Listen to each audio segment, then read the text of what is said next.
Hello and welcome. My name is Joanna Drake and I am the Deputy Director General of DG Research and Innovation in the European Commission. I welcome you to this 60-minute session in which we will debate the role of expert advice in climate-related crises. So, how will it be formatted? First of all, there will be 4 speakers. They will each answer one question. This is how we shall start. After that, I will put the audience questions to the speakers. So the audience will have the opportunity to put questions to us. And in preparation for this, you can already click on the Slido link on the event page and choose the session code 9.B.2. You will then be able to type your questions into Slido throughout the session, and we will try to address as many of them as possible. If you'd like your question to be addressed by a particular speaker, please clarify this already when you put your question. And by the way, there's also the chat for internal discussion and exchange among the audience. But now let's turn to the substance. We're talking about adaptation. And adaptation is an integral part to our response to catastrophic climate change. What is the goal? The goal is to reduce our vulnerability to the harmful effects of climate change, not only related to the rising sea levels, but also to more frequent and intense extreme weather events and the associated long-term effects, for instance, food and water insecurity. To anticipate and manage these cascading crises and their interdependencies, policymakers will continue to require substantial and timely contributions from the experts. So during this 1-hour discussion, we'll try to make sense of the role of these experts and expert advice in strategic crisis management, considering that the fast response which is required in such situations may come at the expense of increased scientific uncertainty. The world we are living in is confronted with increasing number of crises, and they are increasingly complex too. They are causing suffering, and there are other devastating consequences. In June of last year, the European Commission mandated its group of chief scientific advisors and the European Group on Ethics to provide independent advice on this crucial question. Based on a broad and multidisciplinary understanding, how can the EU improve its strategic crisis management? The advisor's opinion was itself informed by an evidence review report from the SAPEA consortium of European academies. You will be able also to download the publications of SAPEA starting next week, which is the 22nd of November.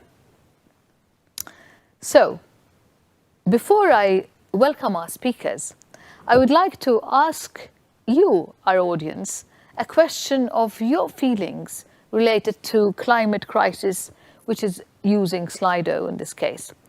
And as I said at the beginning, you can access by clicking the link on the event page and choosing the climate code 9.B.2. We'd like to know, how do climate-related crises make you feel? How do climate-related crises make you feel? Are you sad?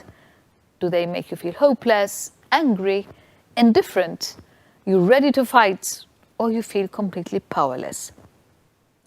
So, please participate as much as possible, even from the start, so that we can get a very good feel of how you stand with this question. But now it's also time to welcome our speakers, and I'd like to introduce, first of all, Professor Maria Kruzma. She's a member of the group of chief scientific advisors to the European Commission. Hello, Maria. We have then Professor Barbara Preinsak. She's the chair of the European Group on Ethics in Science and New Technologies of the EG. Hello, Barbara. We then have Professor Otwin Ren, who's a member of the SAPEA Working Group on Strategic Crisis Management. Hello, Otwin. And Dr. Jian Liu is the director of the Science Division of the United Nations Environment Programme. Hello, Dr. Yan. So, first of all, I'd like to start with Maria. I'm going to turn to you. You are representing the European Commission's group of Chief Scientific Advisors. As I said, she's professor as well of biorobotics and vice director for research at Tallinn University of Technology, TalTech, and a visiting professor at the Norwegian Institute of Science and Technology.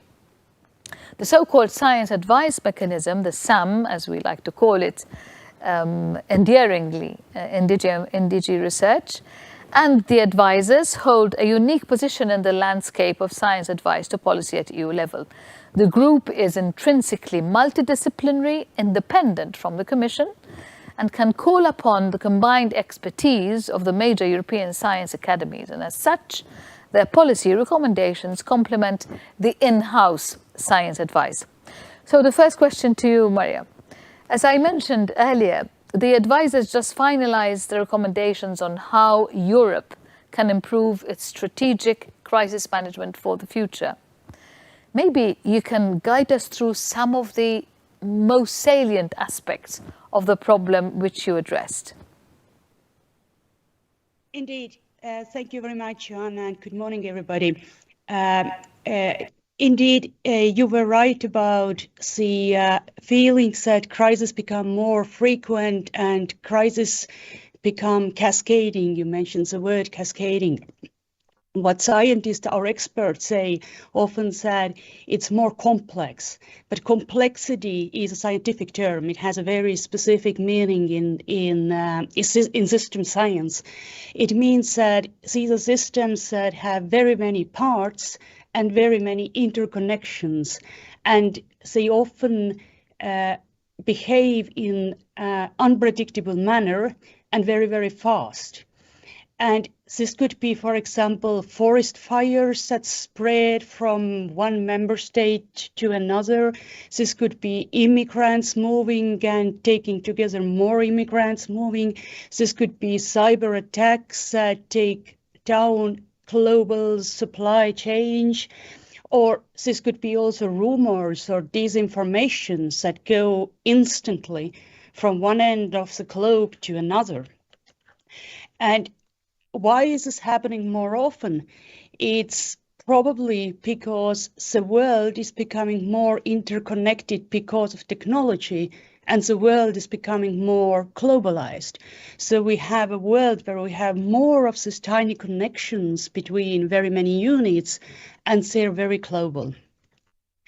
And now what European Commission asked from the chief scientific advisors was how in such a situation to manage crisis better. Indeed, if they're becoming more transboundary and cross-border, it means that one member state in the European Union more often, more likely, is not capable of managing a crisis by themselves.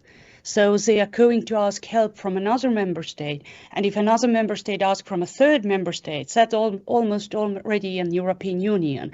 So what we see increasingly is that the role of the European Union becomes more and more important in crisis management, just because of that complexity and globalization effect. So we ask the experts everywhere to give us advice on how in such a situation to manage crisis better on a European scale. And it's most anecdotal how we complain in Brussels that everything is done in silos, right? But crises don't come in silos anymore. So here is the problem with the crisis management. And you might say, yes, but we have a college, we have a government in every member state, and this is a horizontal one.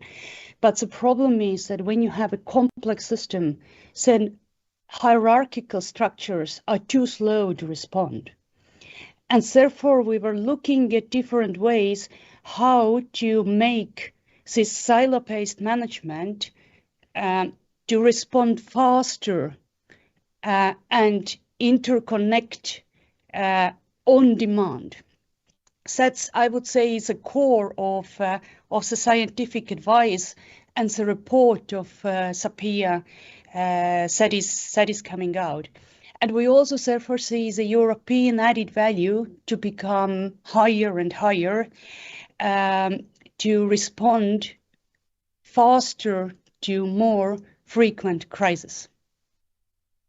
Context of frequent crises that, as you said, you know, they do not know any silos.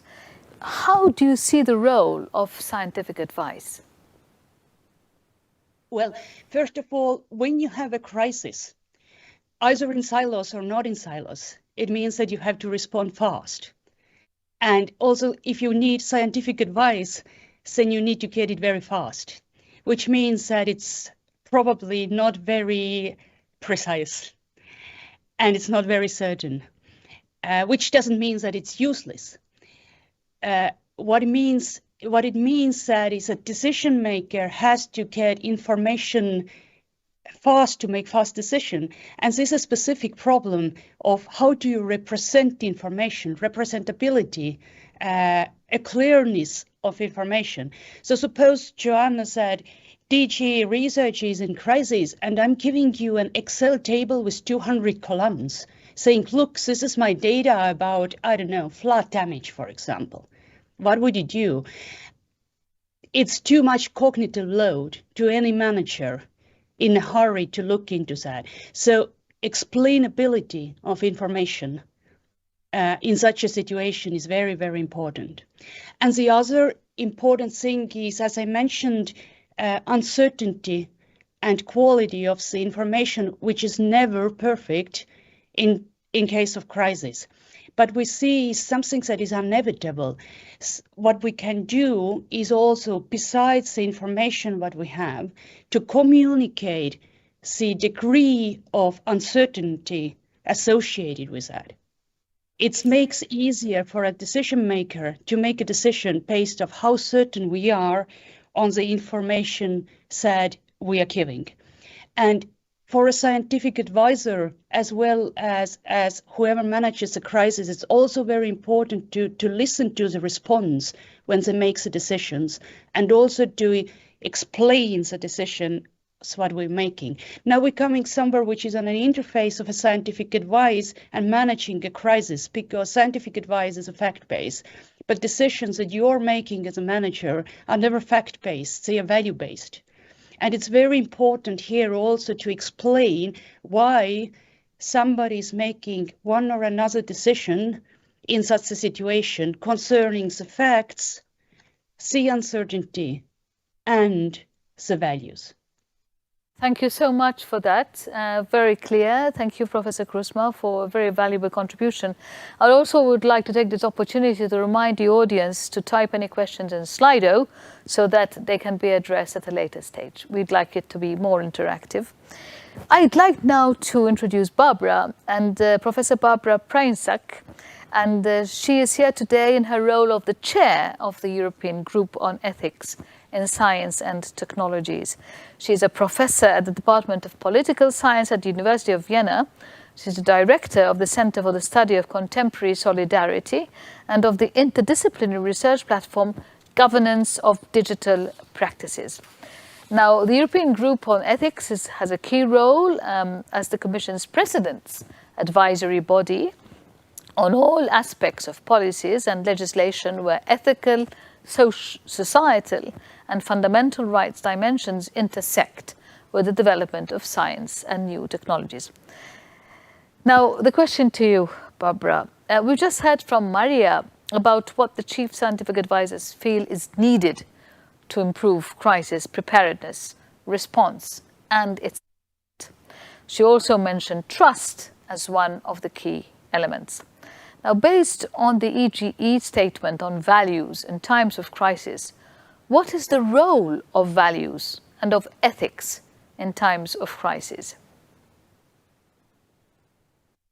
Thank you very much, Joanna, and Good morning or good evening. I'm joining you from Sydney today. So I think Maria has made a couple of very important points already, and she has also noted that strategic crisis management and policymaking in crises includes facts and values, and sometimes the boundary between the two is quite fluid, and it's certainly the case that both are always there. So let me give you an example, because people sometimes say we already have a complicated, complex situation. We have to consider so many things. Why does anyone need to come and tell us to consider values as well?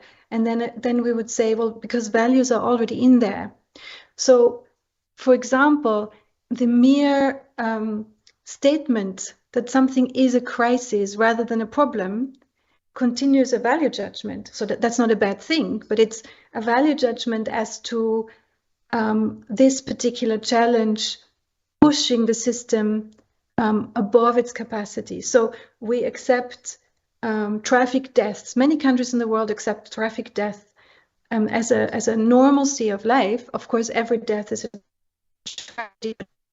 We don't consider our societies as being in a crisis because people die on the road, but we do consider a situation a crisis when something happens that has human and other costs that our institutions and our policies and processes are not accustomed to deal with. And so I think this underscores everything that Maria has said, but it also means that when values are always in decision-making processes already, that in a democracy, making those values explicit, there might not be enough time in a crisis to have a public deliberation on this, of course, but making this explicit and opening it up for scrutiny, for public scrutiny and debate, can help to make better decisions, more just decisions, but also decisions that ultimately, and you mentioned trust, Joanna, that also will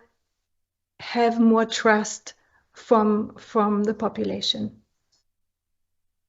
Up a little bit and zoom in on this, because you mentioned that there are values, that there might not be time to have a public debate about which values are we talking about, but would you consider that there are key values that are particularly important in crisis management and may help our societies to become even more resilient in the face of crisis overall? That's a very good question. So overall, values matter in specific instances. So I wouldn't say that privacy is more important than justice, or justice is more important than individual freedom. So it really depends on what problems we're tackling. But the European Group on Ethics have emphasized the need to also consider the role of solidarity in strategic crisis management. And this is not because we think that solidarity has such a wonderful track record in crisis management. We know that solidarity in this ongoing pandemic has been referred to a lot. People have gotten tired of hearing that they should be solidaristic and do this and do that, when they feel that their governments are not supporting them enough, when those governments are not providing enough institutionalized solidarity, for example, when they're not fighting climate change, when they're not supporting vulnerable people.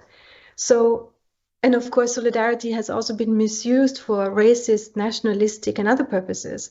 But we believe that solidarity has a lot to offer for strategic crisis management, because it emphasizes what everyone has in common: human vulnerabilities in light of disease, in light of freedom from violence, freedom from having a safe home that is not being flooded, having clean air to breathe. So this is something that we share all in common.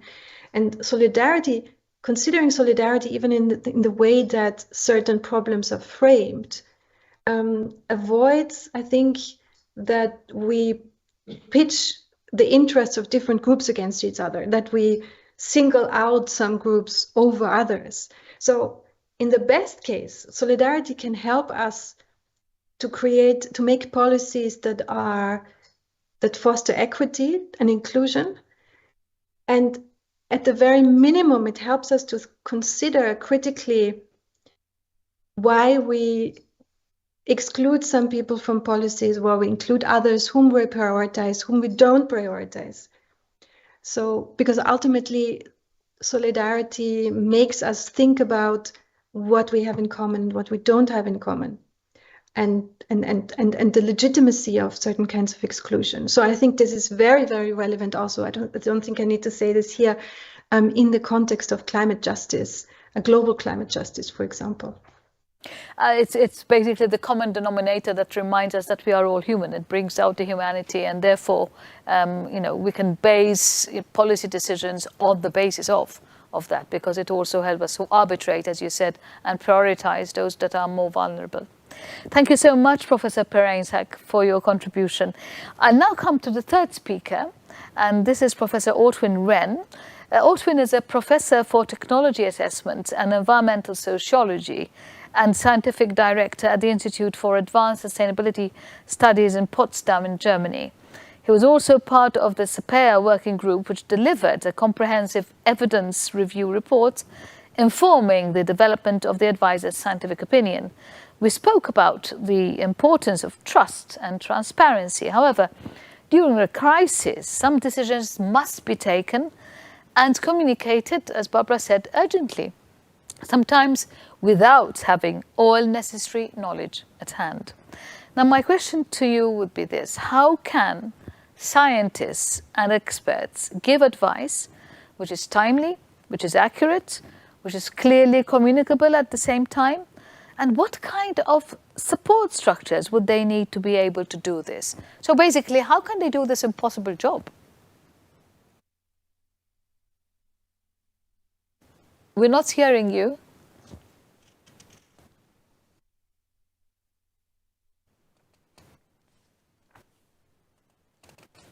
I can't hear you.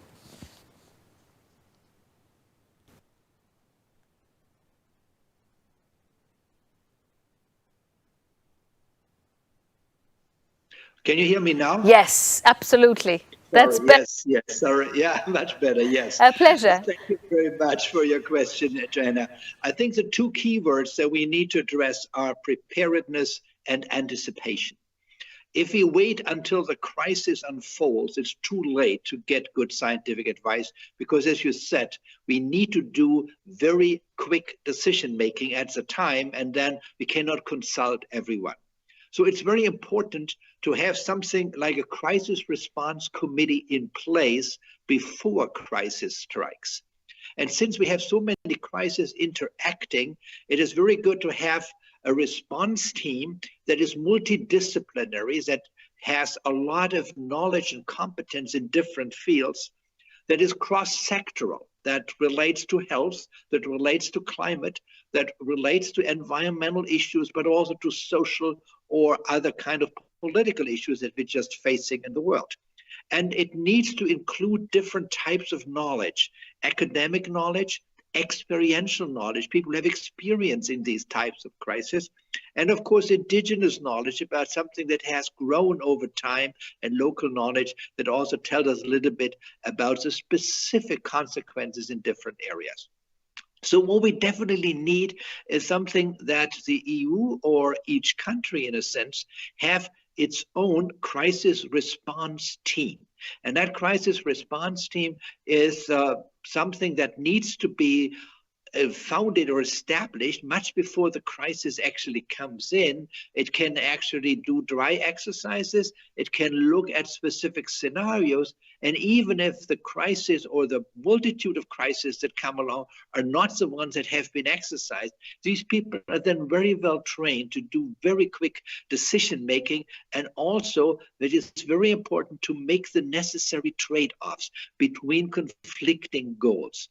One thing that we can see is that in a time where different crises overlap each other, where we have one crisis interfere with the others, There is never a dominant solution that will help us in all the crises simultaneously. We always have to make painful trade-offs.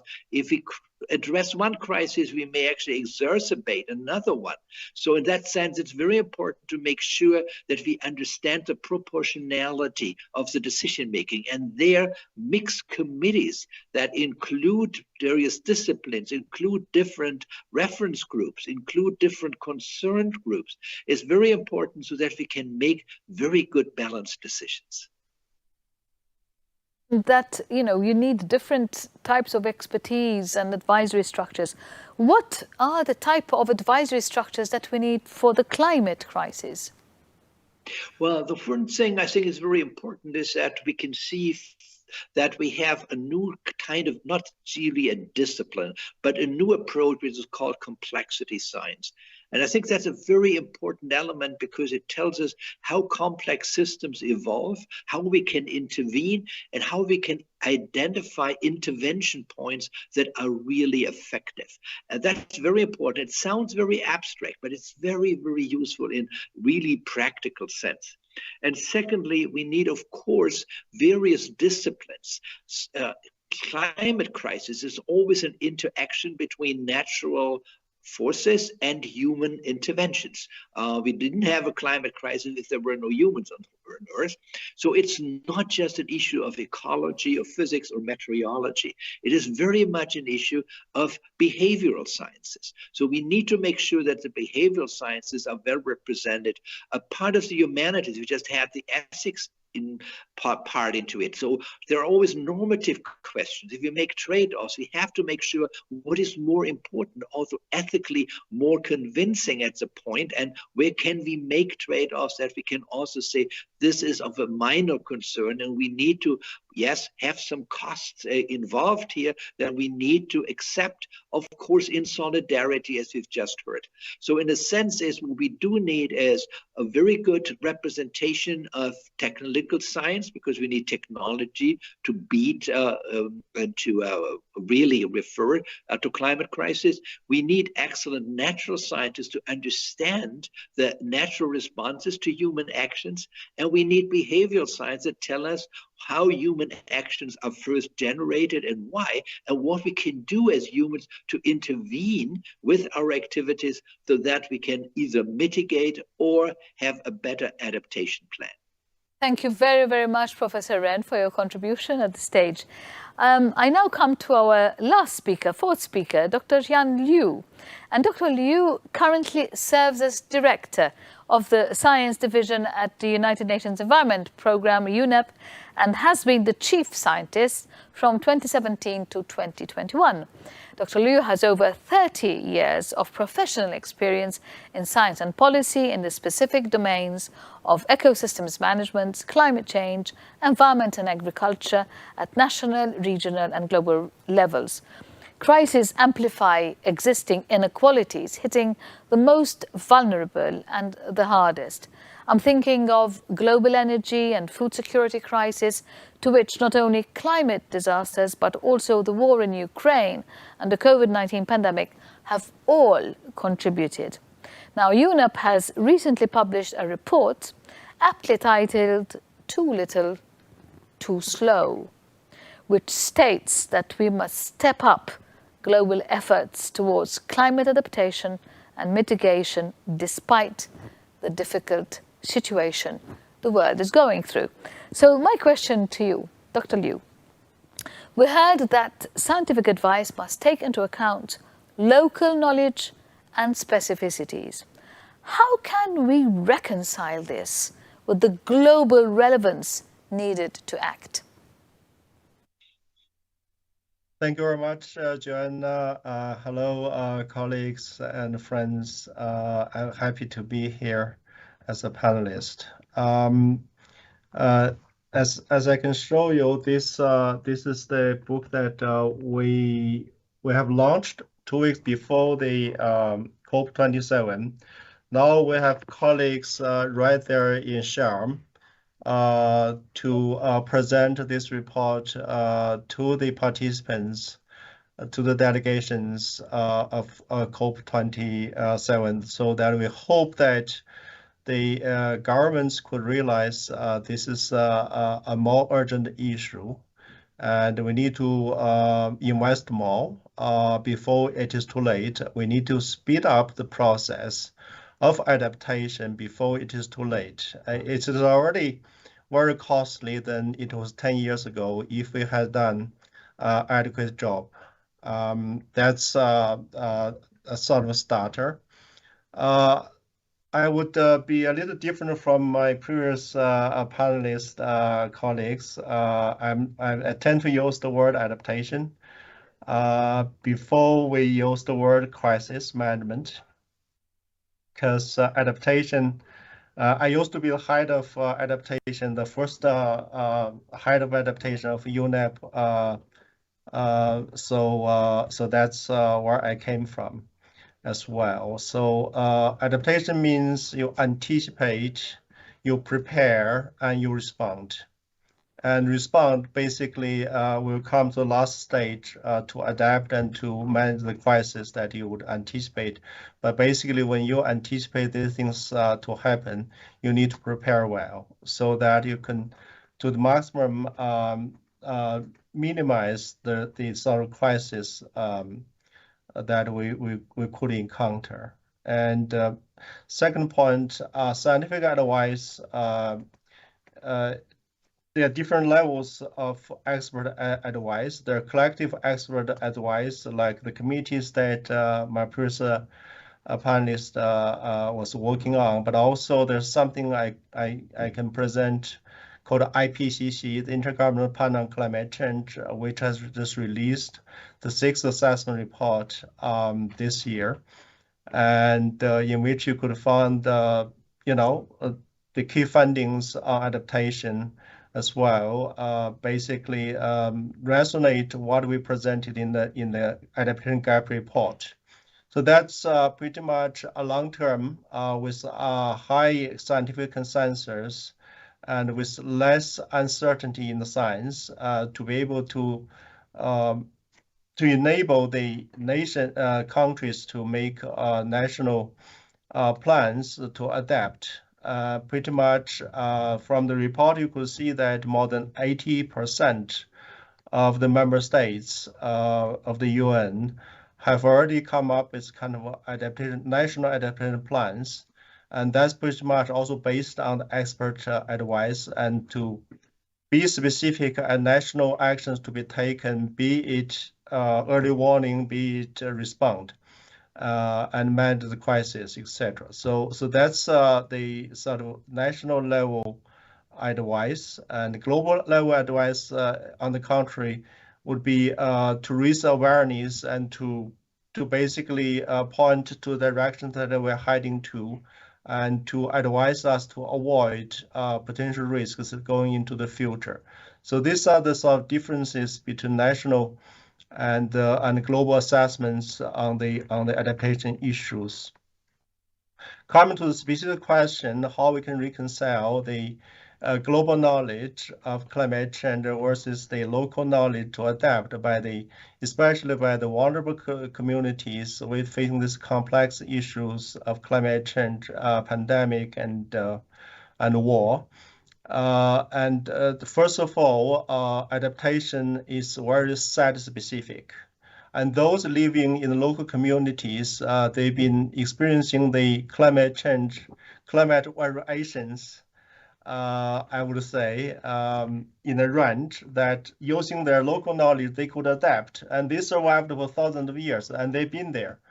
But now climate change has gone beyond these kind of boundaries, that beyond their capacities, beyond their knowledge to adapt. So we really have to have the sort of additional knowledge, the scientific knowledge to advise them, and also to help them to adapt.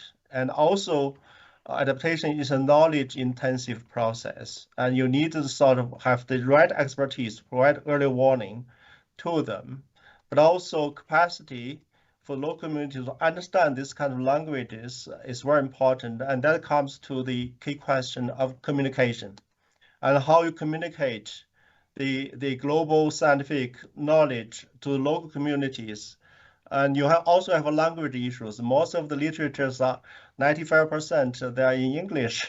So not each and every community they understand English. So there are quite a few complex process that would engage in this kind of reconciling process between the global knowledge on the science and the local knowledge to adapt. So that's the way I'm looking at it.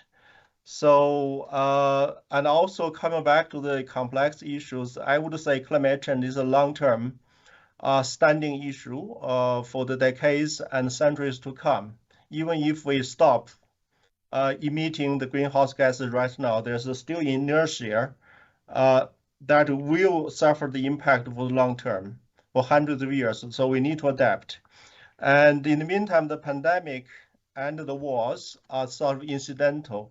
So resolving this kind of complex issues, we need a sort of complex expertise for those advisors. So I appreciate having this kind of opportunity to work with this panel to discuss and debate these issues, because my expertise is only ecosystems and climate change, but I heard and I learned from my panel colleagues a lot from different aspects of this complex, multidisciplinary expertise. Thank you. May I just ask you one little question? You spoke a lot about the long-term actions that need to be taken and what we need. What would you mention perhaps as being the main short-term actions that need to be taken in this respect? The short-term actions, for example, food security, and we could see, for example, where I'm based in Nairobi, in Kenya, 2.5 million livestock have died because of the drought. And it was predicted that this is going to happen. This was going to happen, but it happened. So, and this has become a crisis, okay? So, and it means that the communities will have less to earn, will have less to eat. So, and so the sort of World Food Program, WFP, need to have this kind of emergency delivering system, and how quickly we can deliver the food to the local communities that suffer from this kind of drought instance. And that's pretty much also from the global perspective, you need to predict what the agricultural production pattern would be like in the next 6 months, and where will be this sort of areas with local communities will suffer the shortage of food. So that's pretty much the thing. Of course, energy is another issue. It's an even more complex issue, of course. But just on the food part, we could, in short term, predict agricultural production and predict which specific location that will suffer from shortage of food, and the UN and the UN system need to respond. In particular, the World Food Program need to prepare for distribution of the food. Thank you. Is basically that there's a toolbox which is very much targeted to the type of crisis we're talking about, and you have to have that toolbox ready so that you can just push the button and set it in motion in the short term. Okay, yeah. Thank you very much, Dr. Yan, for your insight into the work also of the UN. Now we have a look. It's Slido time again. Before we open the Q&As, we'd like to see the results of the audience voting on the Slido question. Can we see the results? Are there any results?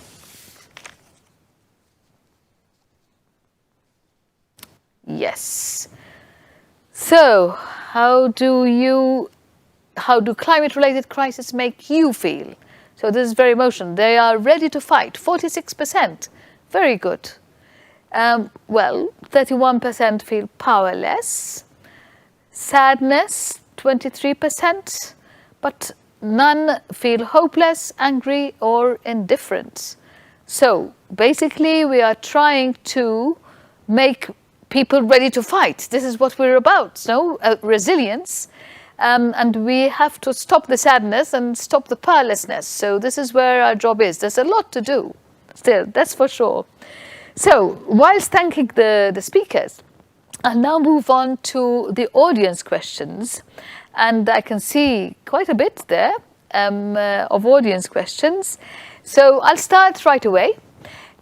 We have one which doesn't specify who would like to answer, so I'll just read it out. Why are science and ethics being separated here? Why two groups, science advisors and ethics advisors? Doesn't it make more sense to integrate ethics into the science advice? Who would like to take that question? Any takers? I can take that. Yes, one. Maria.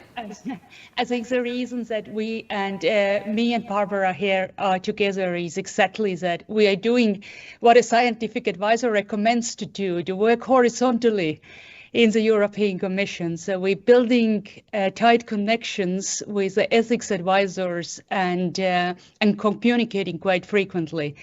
I think it's actually a good sign we are here together. Good, thank you, Maria. I don't know whether there's anybody else wants to comment very shortly so that we can take as many questions as possible. Anybody else? Barbara, would you like to comment? So I did take a peek at the next question. I think I Okay. can answer the first one, maybe also the second. I hope so, because the second was directed at me anyhow. So Maria already said it. We are both here because it can't really be disentangled. Let me give you an example that's not from the climate crisis specifically, but from crisis management in the context of the pandemic. And of course, both share some of the same root causes. But sometimes policy problems can be solved with information and evidence. So for example, there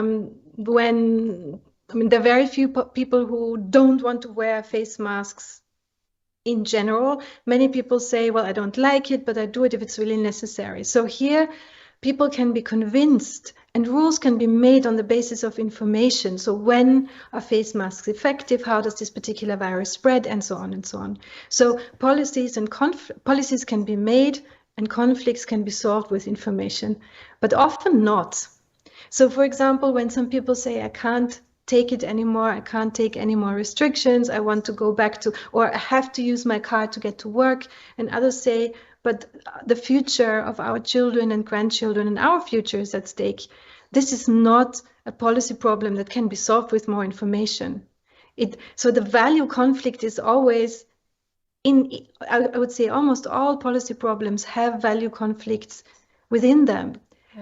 So politics is the activity of mediating and also sometimes also deciding between different stakes and values. Yeah. So this is why, as Maria was saying, you really can't disentangle them completely. I have another question for you, Barbara, there. Science advisors one thing, but what is the role of ethics advisors? What do they have to offer in a crisis? I hope that I've answered. We haven't convinced them, apparently, that ethics advisors do have a very important role. Well, as I was saying, I don't think you can really solve most crises just on the basis of scientific facts alone. So this is what ethics advice can help with. I'm not one of those people who think that in times of an acute crisis, one needs to have a fully fledged, ethical debate before policies are made. I mean, obviously, this can sometimes not happen. But even then, I'm considering what kind of values do I promote when I put a particular problem in a particular way, and what values do I promote with specific policy instruments and policy solutions rather than others, is, I would say, of key importance, because if policymakers ignore this, citizens don't ignore it, and it will come back to bite you. Yeah. Thank you for that, Barbara. There is another question. Since each crisis has its specificities, is it possible to develop a homogeneous response and apply it on a European scale? I think probably what they mean there is that not only the crisis has specificity, but also the regions and the context has specificities. I think that's what is meant. how realistic is it that you apply a solution on a European scale? It's for takers, anybody can comment. So I have the space for you. Okay, then I would take that question. Yes, Dr. Wren. Thank you very much. I think there are some commonalities among many crises, not all of them, but many crises. And some of them is meaning that we very often have nonlinear relationships between causes and effects. So something that increases and has more impacts than we would actually expect from a linear dose respect and dose response function. Secondly, we very often have triggers that are kind of thresholds or tipping points. So nothing happens until a specific point, and then if that point is just passed, then the whole catastrophe plays out, and it's sometimes very, very difficult to get back to normal situation. You see this very often, for example, in aspects of so-called global environmental boundaries, or global boundaries in general. And thirdly, I think very often we can see that responses that are dealt with, trying to increase resilience in order to fight vulnerability are always common among many different crises. So to have more buffer capacity, to have more diversity in the measures that we can do, so that if one fails, we can have the other one, that we have some redundancy in supply systems. All of that is very important. And then we can look at the specifics. But I think it's very good if we think about crisis first as a general threat to society and what are the kind of common properties of these crises, because that helps us also to deal with a crisis that we have not anticipated. I don't know whether anybody else wants to comment. Thank you for that, Professor Wren. Yes, Dr. Liu. Actually, I would like to see, first of all, I agree with my previous speaker, his point on the commonalities, but also from the perspective of co-benefits in taking actions. For example, we have the pandemic and we have the climate change, all right? And both issues could be addressed by, for example, better management of ecosystems. If you manage the nature well, you keep the nature conservation well, you have less likelihood to get caught with the viruses we were talking about, the COVID viruses, zoonotic diseases. Because in the nature, there are about 700,000 such viruses like the COVID-19 in store for us. So we have to be very careful to manage our nature, manage our ecosystems well. And that's one aspect of the co-benefit. The other aspect of the co-benefits is if you maintain a piece of ecosystem, and that would obviously help climate change mitigation by substituting the carbon in the ecosystems, but also to help preventing, for example, flash flood in mountain areas. That's already adaptation or responding to crisis. So pretty much that's kind of co-benefit perspective. I could go on with many more examples, but from UNEP's perspective, we are dealing with the triple planetary crisis, and that means that incremental efforts will no longer work for us. We need to transform our whole society, our whole consumption system, our whole production system, and to go for the green transformation. And that's the only pathway that we can avoid those crises related to climate change, biodiversity loss, and pollution. Thank you. Thank you very much, Dr. Liu. I don't know whether there are any comments from the other speakers on this question. Yes, Maria? Yeah, I was just wanted to add on this commonality or generic crisis when the European Commission was asking us to give this advice June last year, you mentioned, I think. And we were preparing, we were on halfway already, and then Russia attacked Ukraine. And since started a migration crisis and the energy crisis dragged alongside. So we had all this global cascade just unfolding in front of our eyes. And we were looking back on what we had worked already with Erwin and others, that if those facts and recommendations that were kind of, forming in our mind also now still valid in the new situation with totally different crises that we couldn't anticipate. And actually, yes, they were. So we actually had the proof that crises have certain commonalities. And I would like to emphasize here is that this is good because it also makes it possible to learn from one crisis and prepare for the next one without having the same crisis. Good point. Thank you so much. I have another one for Dr. Wren, for Professor Wren, because somebody picked up the fact that you spoke about the multidisciplinary working groups, but then how can we ensure that these solutions and or the ways of communicating about the crisis are actually effective in the different EU countries? Professor Wren. Well, thank you very much. I certainly believe that phenomena that we're dealing with, like a crisis, has very different facets, and that each facet is basically covered by one or two disciplines. So if you want to look at the phenomenon as a whole, we just have no other choice but looking at it from a very multidisciplinary perspective. Otherwise, we'll miss something. And I think then we're not effective if we are not multidisciplinary, or even better, interdisciplinary. The difference is that multidisciplinarity just means we look from different angles at the phenomenon. Interdisciplinary, we also try to integrate the insights that we get from each discipline. And looking into effectiveness, we can see that very often, if you just look from one discipline into something, it looks very effective on first glance, but if you look more closely into it, it's not. And I think the pandemic was a very good example. It has mentioned here before several times. If we only look at the health impacts of an infection and a pandemic, we may miss all the other problems like education, that schools are being closed, or that businesses are going bankrupt, or that we have a lot of psychological problems because people were confined into their homes. So it's very important to look from a sociological, from a psychological, from a health perspective, from an environmental perspective. Then we can really reach the phenomenon as a whole. And now we can also design better measures to deal with that multidimensionality of each problem much better. So I think interdisciplinarity is actually a much better guarantee for effectiveness than being just within one discipline. Thank you very much for that, Professor Wren. I'm afraid we have come to the end of our questions from the audience because time is pressing.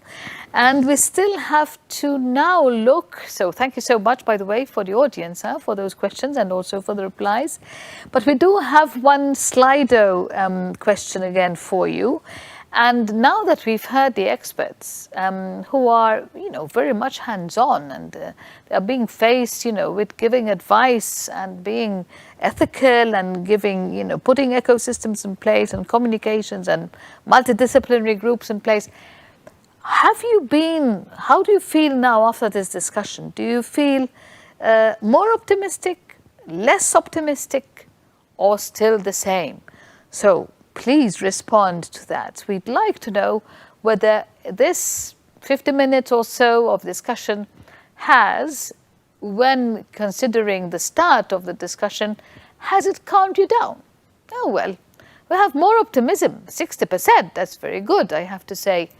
Big applause to our experts, but also I would say, it's 83 now. It's even more than that. So more optimistic. So thank you. Advisors, thank you scientists, thank you ethics advisors for actually, showing us your face and giving us a lot of reassurance that you are there and that you are very much in touch, not only with the problems, but with anticipating them and also close to policymakers to give them advice and to give them advice. We really have now come towards the end of our discussion and our event. But before we go away, we have 4 speakers, and I'd like to ask you $1 million question, as they say. What would be your one-sentence takeaway or key message that you'd like to relay to our audience? So who would like to start? One-sentence takeaway or key message that you'd like to share with us? Who's going to be? Yes, Dr. Liu. We have big hope, but we need to fight harder. Yes, thank you so much for that. Who would like to be second? Professor Okay, Ren. then so we have the opposite order. Complex systems are very difficult to handle, but they also provide a lot of opportunities, because if we find out what are the really effective intervention points, we can actually improve the situation in many areas and in many different crises at the same time. Thank you very much, Professor Ren. And who would like to go, Maria or Barbara first? If we do the reverse order, I can go next. I will say, as an advisor, don't leave crisis management to the experts. Experts are very, very important, but it concerns everyone, and everyone in a way is an expert. So I would like to echo the importance of having lots of people from different practices and disciplines, not only choosing the measures, but also deciding how we frame the problem in the first place. Thank you very much for that, Professor Preissank. And now the time for Maria, Professor Krusma.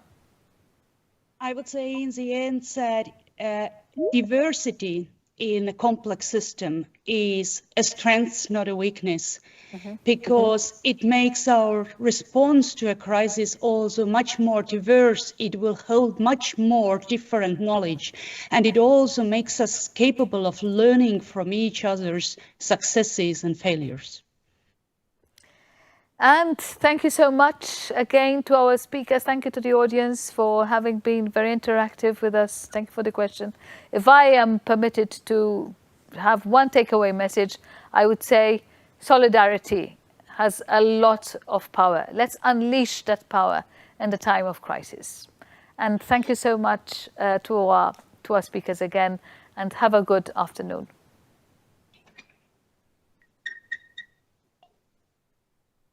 Thank you so much.